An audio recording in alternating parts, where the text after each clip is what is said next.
Hello and welcome to Mr. D and the Chamber of Secrets. We are reading chapter 6 today. Happy Monday. So things are changing just a wee little bit. So Friday we finished The Hope Chest. I hope you really enjoyed that book. And we've only got about 3 weeks is all really of school that's left. Super sad, super exciting, just a lot of emotions. I will miss you all very much. But rather than starting, so I guess what we're going to be doing is, before kind of our comprehension, our in-class stuff was based off of the Hope Chest, and then we just kind of had, Harry Potter and the Sorcerer's Stone as, just an extra read aloud. We're going to switch that, and I'm going to be doing, we're just going to be reading this one book, but I've been reading whole chapters, so they're like 30-minute long videos. So rather than listening to like 2 reading chunks, you're just going to listen to one big chunk.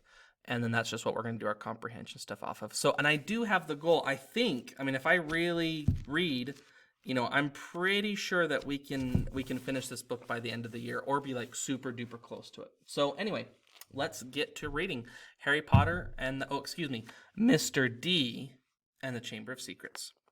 Chapter 6, Gilderoy Lockhart. The next day, however, Harry barely grinned once. Things started to go downhill from breakfast in the great hall. The 4 long house tables were laden with tureens of porridge, plates of kippers, mountains of toast, and dishes of eggs and bacon.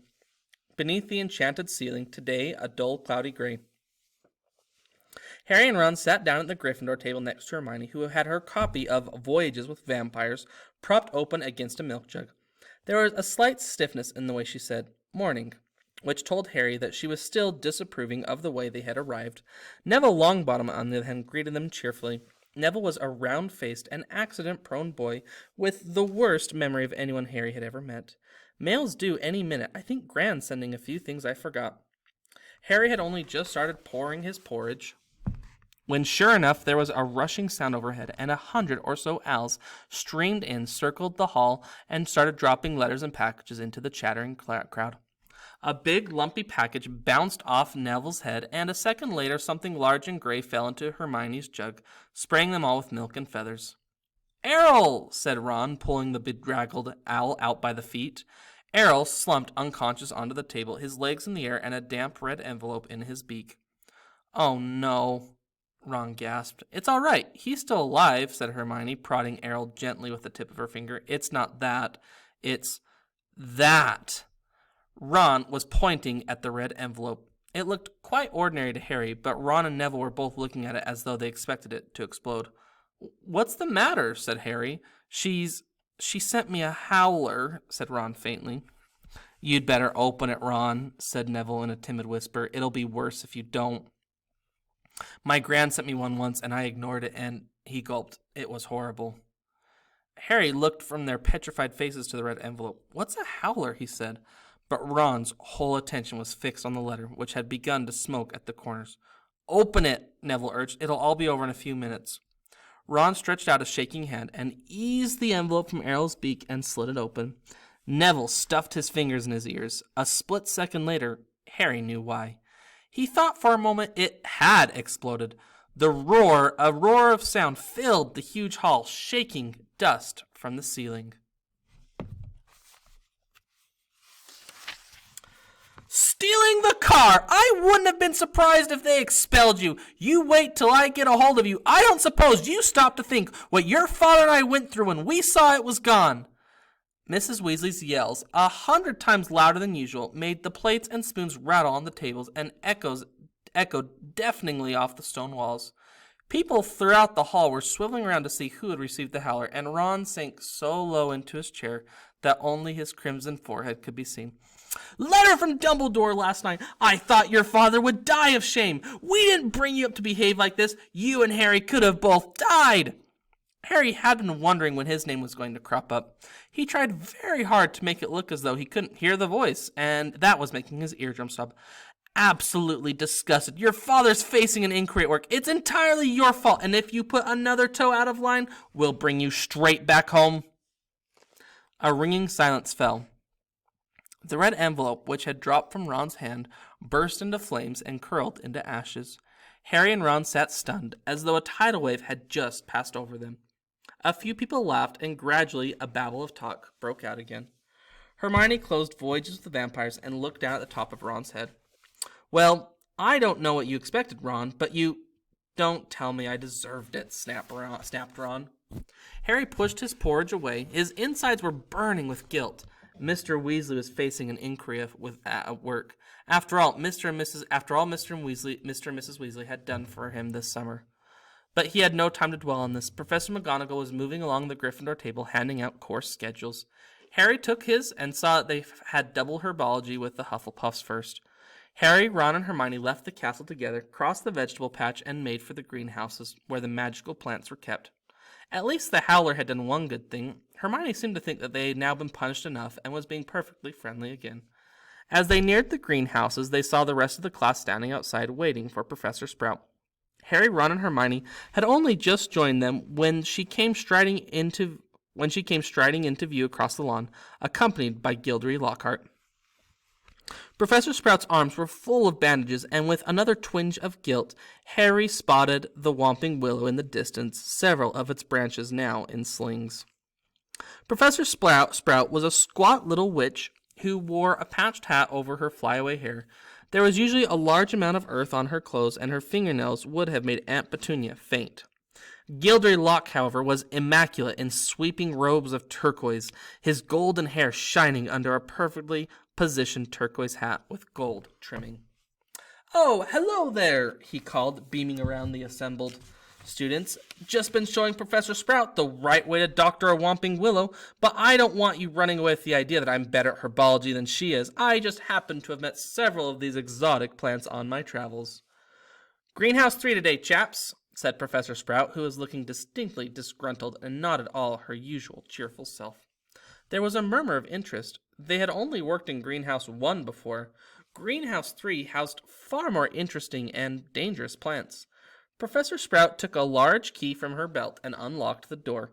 Harry caught a whiff of damp earth and a fertilizer mingling with the heavy perfume of some giant umbrella-sized flowers dangling from the ceiling. He was about to follow Ron and Hermione inside when Lockhart's hand shot out. "Harry, I've been wanting a word. You don't mind if he's a couple minutes late, do you, Professor Sprout?" Judging by Professor Sprout's scowl, she did mind, but Lockhart said, "That's the ticket," and closed the greenhouse door in her face.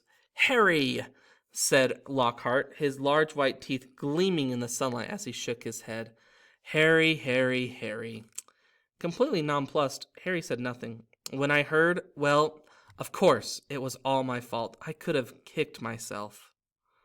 Harry had no idea what he was talking about. He was about to say so when Lockhart went on. "Don't know when I've been more shocked. Flying a car to Hogwarts? Well, of course, I knew at once why you'd done it. It stood out a mile. Harry, Harry, Harry." It was remarkable how he could show every one of those brilliant teeth, even when he wasn't talking. "I gave you a taste for publicity, didn't I?" said Lockhart. "I gave you the bug.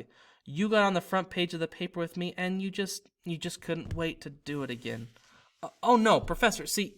"Harry, Harry, Harry," said Lockhart, reaching out and grasping his shoulder. "I understand.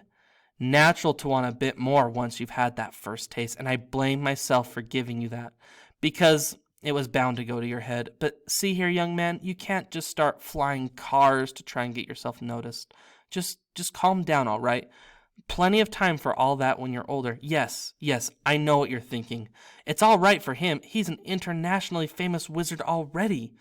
But when I was 12, I was just as much as a nobody as you are. In fact, I'd say even more of a nobody. I mean, a few people have heard of you, haven't they? All that business with he who must not be named." He glanced at the lightning scar on Harry's forehead. I know.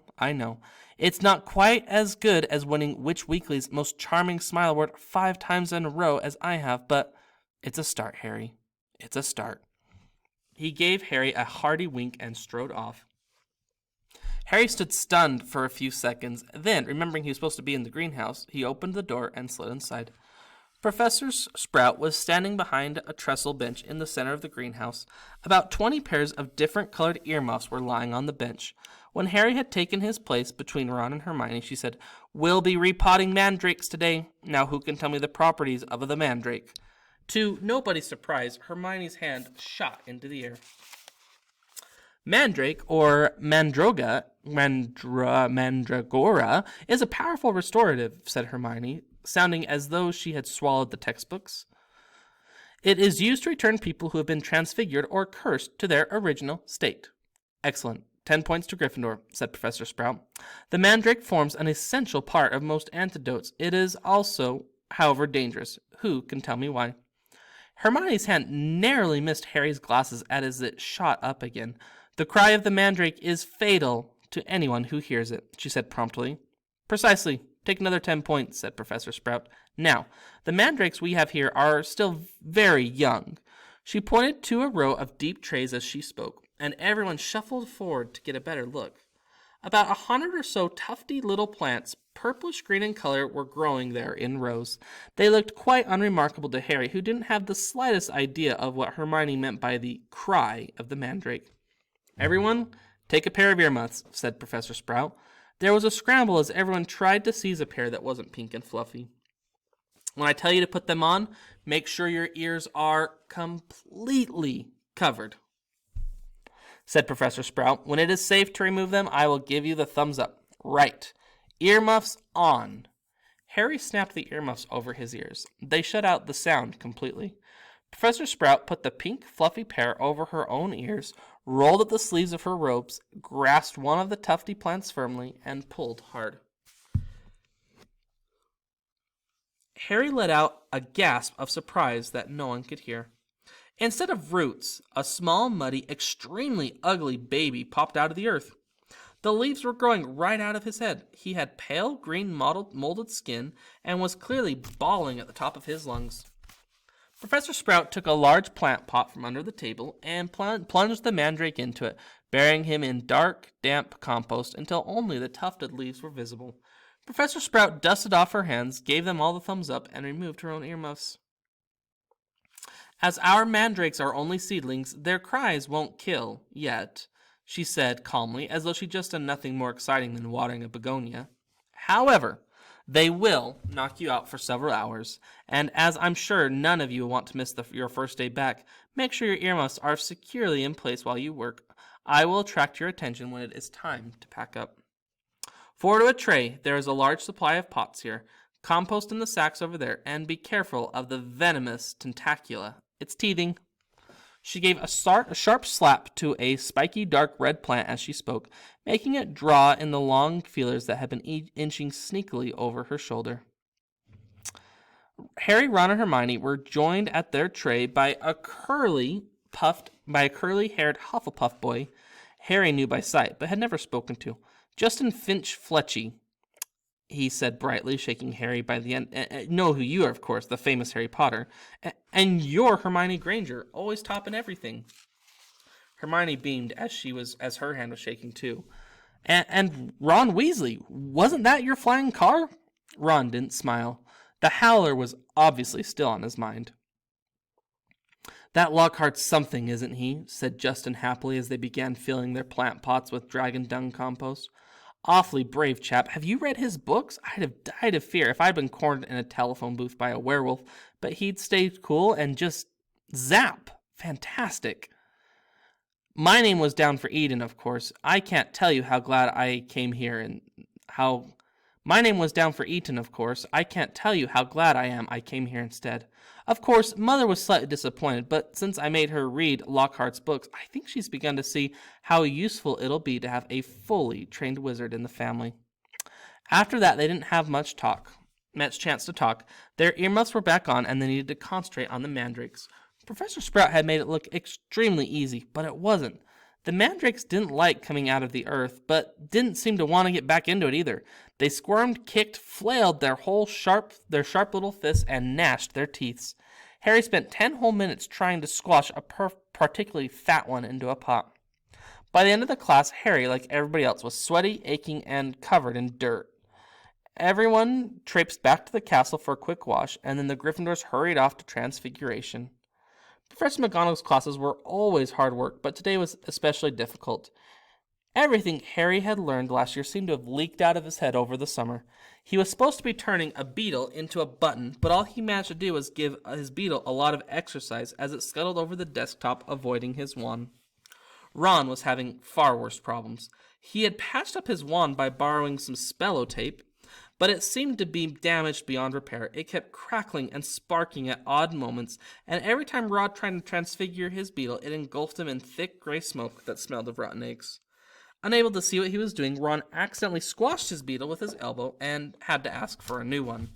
Professor McGonagall was not pleased. Harry was relieved to hear the lunch bell. His brain felt like a wrung sponge. Everyone filed out of the classroom except him, and Ron, who was whacking his wand furiously on the desk. Excuse me. Stupid, useless thing. Right home for another one, Harry suggested as the wand let off a volley of bangs like a firecracker. Oh, yeah, and get another howler back, said Ron, stuffing the now hissing wand into his bag. It's your own fault your wand got snapped. They went down to lunch where Ron's mood was not improved by Hermione showing them the handful of perfect coat buttons she had produced in Transfiguration. What have we got this afternoon? Said Harry, hastily changing the subject. Defense against the dark arts, said Hermione at once. Why? Demanded Ron, seizing her schedule. Have you outlined all Lockhart's lessons in Little Hearts? Hermione snatched the schedule back, blushing furiously. They finished lunch and went outside into the overcast courtyard. Hermione sat down on a stone step and buried her nose in Voyages with Vampires again. Harry and Ron stood talking about Quidditch for several minutes before Harry became aware that he was being closely watched. Looking up, he saw the very small, mousy-haired boy he'd seen trying on the Sorting Hat last night, staring at Harry as though transfixed. He was clutching what looked like an ordinary Muggle camera, and the moment Harry looked at him, he went bright red. All right, Harry, I'm Colin Creevey, he said breathlessly, taking a tentative step forward. I'm in Gryffindor too. Do you think it'd be okay, all right, if can I have a picture? He said, raising the camera hopefully. Sorry, my throat's getting dry. A picture? Harry repeated blankly. So I can prove I've met you, said Colin Creevey eagerly, edging further forward. I know all about you. Everyone's told me about how you survived when you-know-who tried to kill you, and how he disappeared, and everything, and how you've still got a lightning scar on your forehead. His eyes raked Harry's hairline. And a boy in my dormitory said if I develop the film in the right potion, the pictures will move. Colin drew in a great shuddering breath of excitement and said, It's amazing here, isn't it? I never knew all the odd stuff I could do was magic until I got a letter from Hogwarts. My dad's a milkman. He couldn't believe it either. So I'm taking loads of pictures to send home to him. And it'll be really good if I could have one of you. He looked imploringly at Harry. Maybe your friend could take it, and I could stand next to you, and then could you sign it? Signed photos? You're giving out signed photos, Potter? Loud and scathing, Draco Malfoy's voice echoed around the courtyard. He had stopped right behind Colin, flanked, as he was always at Hogwarts, by his large and thuggish cronies, Crabbe and Goyle.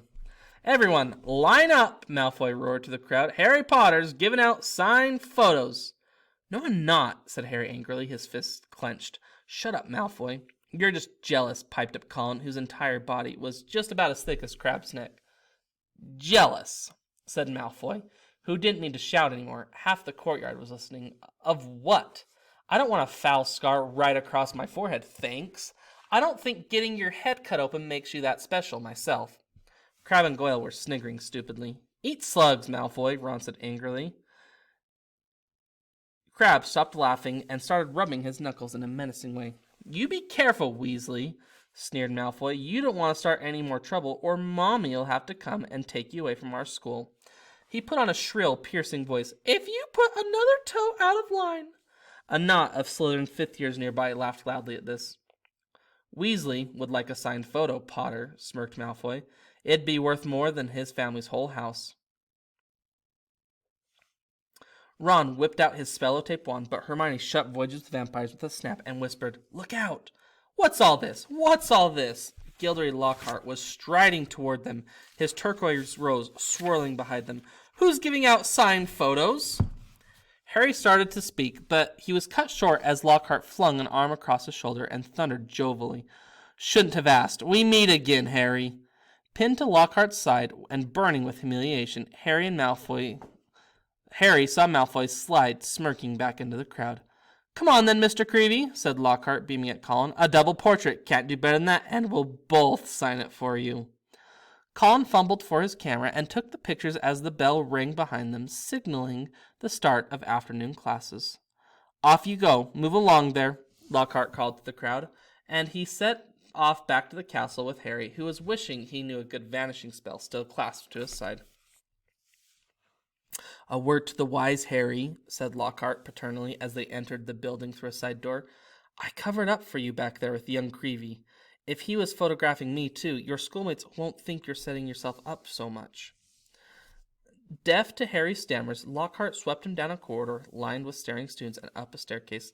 "Let me just say that handing out signed pictures at this stage of your career just isn't sensible. It looks a tad big-headed, Harry, to be frank. There may come a time when, like me, you'll need to keep a stack handy wherever you go, but," he gave a little laugh, "I don't think you're quite there yet." They had reached Lockhart's classroom, and he let Harry go at last. Harry yanked his robe straight and headed for a seat at the very back of the class, where he busied himself with piling all 7 of Lockhart's books in front of him so that he could avoid looking at the real thing.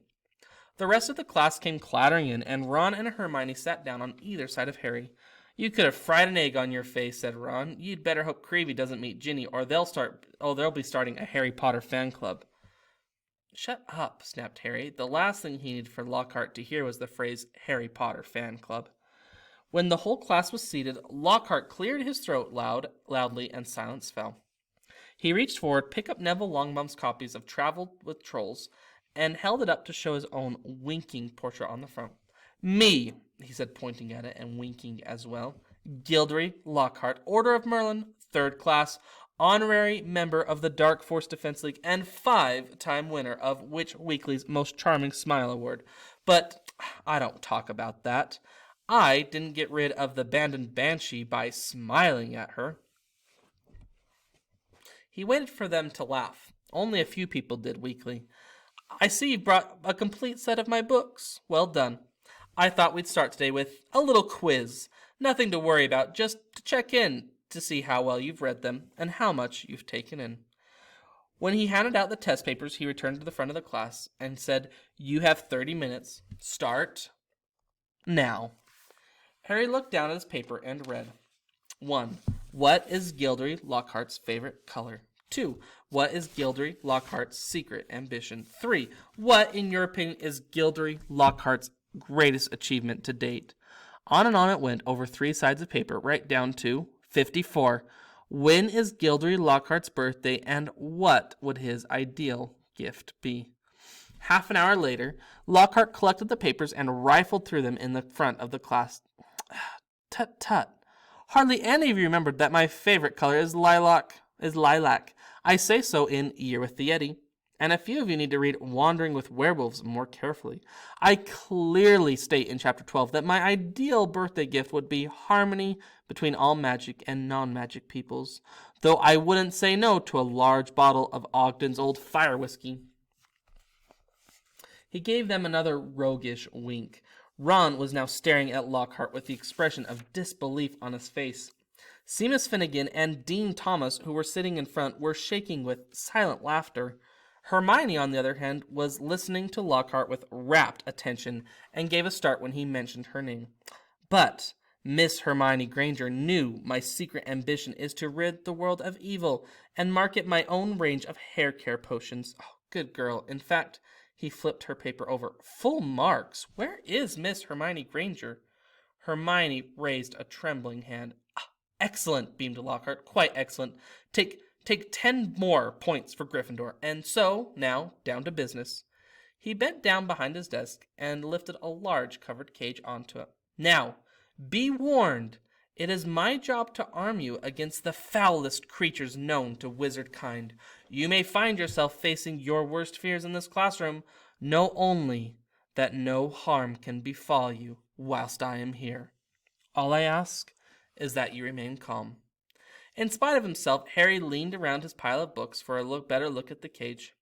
Lockhart placed a hand on the cover. Dean and Seamus had stopped laughing now. Neville was cowering in his front row seat. "I must ask you not to scream," said Lockhart in a low voice. "It might provoke them." As the whole class held its breath, Lockhart whipped off the cover. "Yes," he said dramatically, "freshly caught Cornish pixies."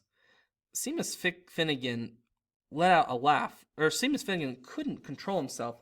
He let out a snort of laughter that even Lockhart couldn't mistake for a scream of terror. "Yes," he smiled at Seamus. "Well, they're not dangerous, are they?" Seamus choked. "Don't be so sure," said Lockhart, waggling a finger annoyingly at Seamus. "Devilish tricky little blighters they can be." The pixies were electric blue and about 8 inches long, with pointed faces and voices so shrill it was like listening to a lot of budgies arguing. The moment the cover had been removed, they had started jabbering and rocketing around, rattling the bars and making bizarre faces at the people nearest them.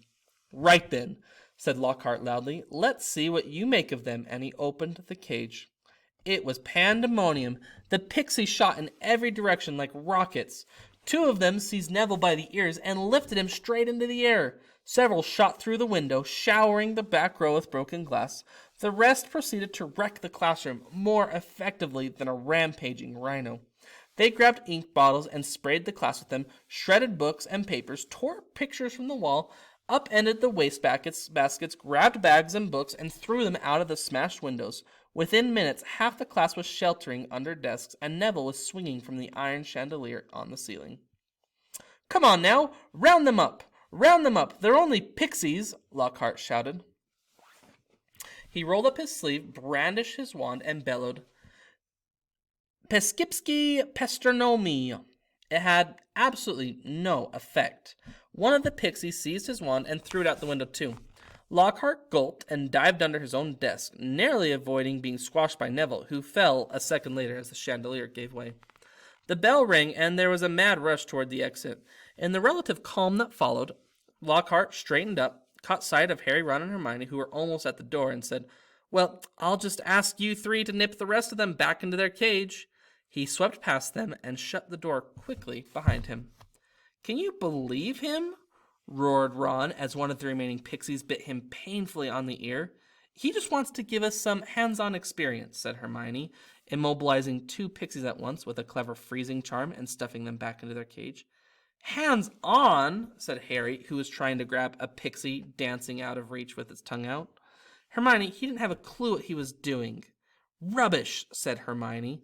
"You read his books. Look at all those amazing things he's done." "He says he's done," Ron muttered. Oof. Pixies, that sounds like fun. Thanks so much for listening. Bye-bye.